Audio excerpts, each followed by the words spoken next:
हाय, मी मृणाल आणि आम्ही चाललो पोहायला. सगळ्यांनी हाय हाय बनवताना व्हिडिओ केला आणि आम्ही गेलो पोहायला.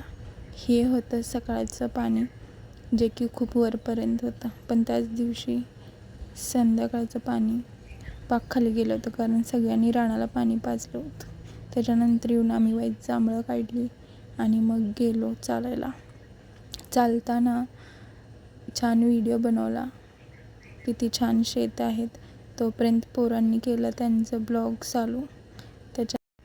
मग पोरं कुठली थांबतात, स्वतःला इन्फ्लुएन्सरच समजायला लागलात आणि असं व्हिडिओ बनवायला लागलात. बघा की एकवर एक ॲडच होत जाते त्यांच्या ग्रुपमध्ये. मग एवढं ब्लॉग बनवलं त्यांनी की माझी सगळी मेमरीज फुल झाली. सनसेटचा व्ह्यू एन्जॉय केला आणि आलो घरी. That's it for today. आता आपण भेटू नवीन व्लॉगमध्ये.